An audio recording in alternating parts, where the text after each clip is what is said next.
Brazilian Quimbanda, the spirits who refuse to serve in Brazil's shadow tradition. Spirits of the crossroads answer desperate prayers, but the price is more than most can pay. Long before the world knew the names of the entities it feared, Brazil carried a tradition that refused translation.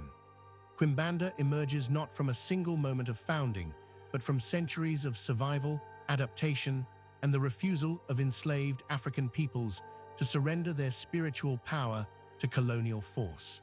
Where other African diaspora traditions in Brazil develop into broadly recognized religious systems with temples and legal protections, Quimbanda occupies territory the respectable world prefers not to acknowledge. It is the tradition people whisper about, the one they turn to when prayer has failed and patience has run out. At the center of this tradition stand two entities whose very names carry weight in Brazilian spiritual culture: Exu and Pombagira. Exu is not what missionaries claimed. He is not Satan wearing an African mask. He is an Orisha of the Yoruba tradition, the guardian of crossroads and communication, the opener of doors between worlds. Without Exu, practitioners say, no prayer reaches the divine, no offering arrives at its destination. He is the messenger, the translator, the one who stands at every threshold deciding what passes and what does not. Pombagira is his female counterpart, an entity of feminine power unbound by patriarchal constraint. She is sexuality without shame, desire without apology, and the refusal to submit. Together they represent spiritual forces that colonial Christianity could not comprehend and therefore condemned. The documentation of Quimbanda as a distinct tradition begins in earnest during the late 19th century when Brazilian scholars attempt to catalogue the religious landscape emerging from centuries of African enslavement. What they discover resists their categories. Roger Bastide, the French sociologist whose 1960 study, The African Religions of Brazil, becomes foundational to understanding African diaspora religion, describes Quimbanda as operating in the spaces between. It is neither purely religious nor purely magical, neither entirely communal nor entirely individual. It is the system people use when other systems have not delivered results. The cases documented throughout the 20th century reveal a pattern. A Sao Paulo factory owner faces ruinous competition from a rival whose business practices he cannot legally challenge. He turns to a Quimbanda practitioner. The ritual performed at midnight at a crossroads involves specific offerings to Exu: black candles, cachaça rum, cigars, red palm oil. The practitioner speaks directly to the entity, explaining what is needed and what is offered in return. Within weeks, the rival falls ill, his business collapses, the factory owner prospers, but the prosperity does not last. The spirits employed for aggressive purposes do not simply depart when their work is done. They remain, demanding continued payment, continued attention. The factory owner begins experiencing what he describes as a presence in his home. His sleep deteriorates, his judgment falters. When he finally seeks help from another practitioner to undo what was done, he learns the cost of the original work was higher than he understood. The spirits have already claimed what they consider theirs.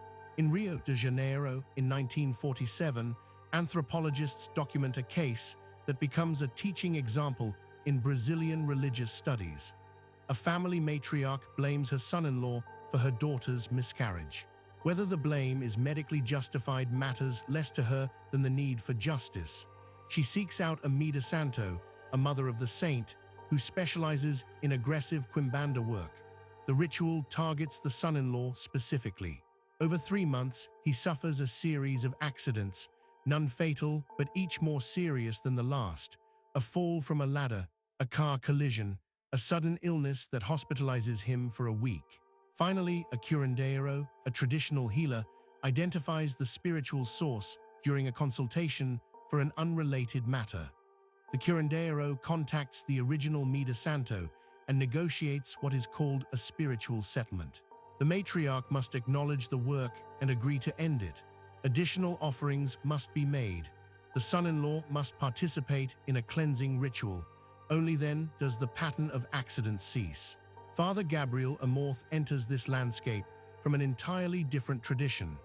As the Vatican's chief exorcist from 1986 until his passing in 2016, Amorth encounters thousands of cases from around the world. But the Brazilian referrals trouble him in ways European cases do not. Brazilian Catholic clergy send him reports of parishioners suffering what they describe as Quimbanda origin afflictions. These are not possessions in the classical Catholic sense. They are presences, persistent spiritual intrusions that do not respond to traditional exorcism protocols. Amorth notes in his case files that the entities involved operate according to different rules. They are neither demons in the Christian theological framework nor simple spirits. They are something his Roman ritual lacks precise language to address. His approach to what he calls the Brazilian cases evolves. He begins collaborating with the affected individual's own cultural and spiritual backgrounds, rather than imposing a purely European Catholic framework. He describes his method as negotiation between systems, an acknowledgement that the entity operates within a spiritual logic his training did not prepare him to fully comprehend. His files document extended prayers, consultations with local religious authorities familiar with African diaspora traditions, and what he characterizes as a humility before the complexity of spiritual realities that resist easy categorization. The danger inherent in Quimbanda practice extends beyond the immediate effects of aggressive ritual work. The relationship between practitioner and spirit is fundamentally transactional. Exu and Pombagira do not serve. They negotiate. They agree to perform work in exchange for specific offerings, specific recognition, specific ongoing relationship. A practitioner who invokes these entities for harmful purposes without fulfilling the agreed terms, or who attempts to extend the work beyond what was negotiated, discovers that the spirits have agency. They can and do reverse the work. They collect what is owed. Brazilian ethnographers document case after case of practitioners who suffer the consequences of unmet spiritual debts. A 1965 study published in the journal Religio e Sociedade follows a Rio de Janeiro practitioner over the final years of his life. For 2 decades, he builds a successful practice performing aggressive work for clients across social classes. He gains a reputation for results, but in his later years, something shifts. He begins experiencing the symptoms he once inflicted on others: physical illness without clear medical cause, financial ruin despite no obvious business failures, estrangement from family, mental deterioration. He tells researchers that he understood the terms from the beginning. He simply underestimated the interest. He passes away in poverty, alone, maintaining until the end that the spirits were only collecting what was always theirs. Resolution of Quimbanda-related afflictions does not follow European exorcism models. It requires specialists within the tradition itself, Pais de Santo and Mies de Santo, who understand the spiritual grammar of the entities involved.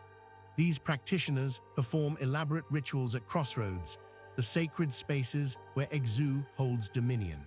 The timing matters: midnight on Mondays or Fridays, the days associated with Exu. The offerings must be precise: black candles, rum, cigars, the specific foods each entity prefers. The prayers combine Portuguese with Yoruba-derived liturgical language that has survived centuries of displacement and transformation. Most critically, there must be direct address to the spirit, an explanation of why the original work was unjust or why the debt has now been satisfied. The spirit must agree to withdraw. Contemporary Brazilian courts occasionally receive testimony from Pais de Santo as expert witnesses in cases involving alleged Quimbanda attacks. This represents a remarkable legal development, an acknowledgement that the tradition holds cultural reality beyond superstition or fraud. It would have been unthinkable a century ago. It remains controversial now, but it reflects the persistence of Quimbanda as a living system that operates in full view of modern institutions, refusing to disappear into either respectable religion or dismissed superstition. Academic study of Quimbanda has evolved significantly.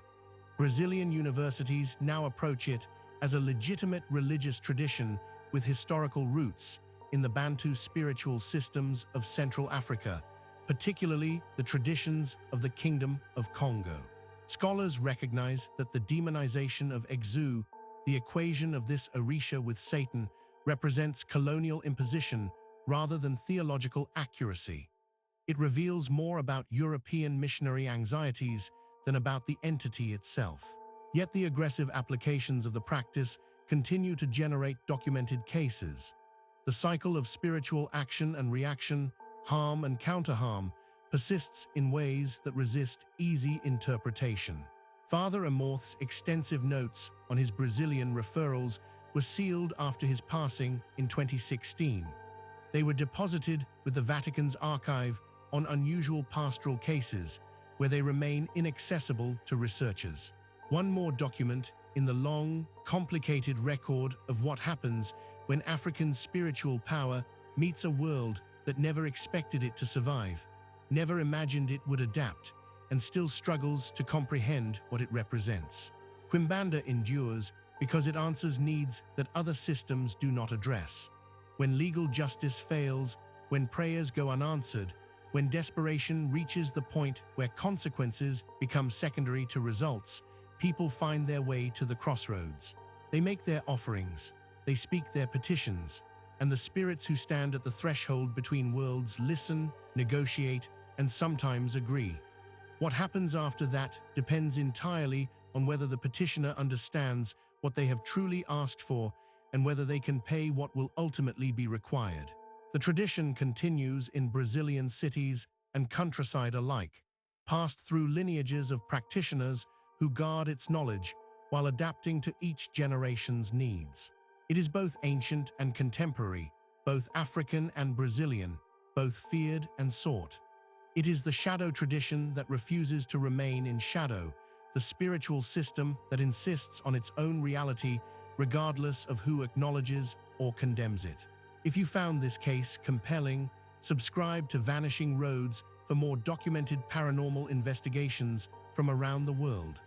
This story was created with AI assistance based on documented case files. All events reference real investigations and reported incidents.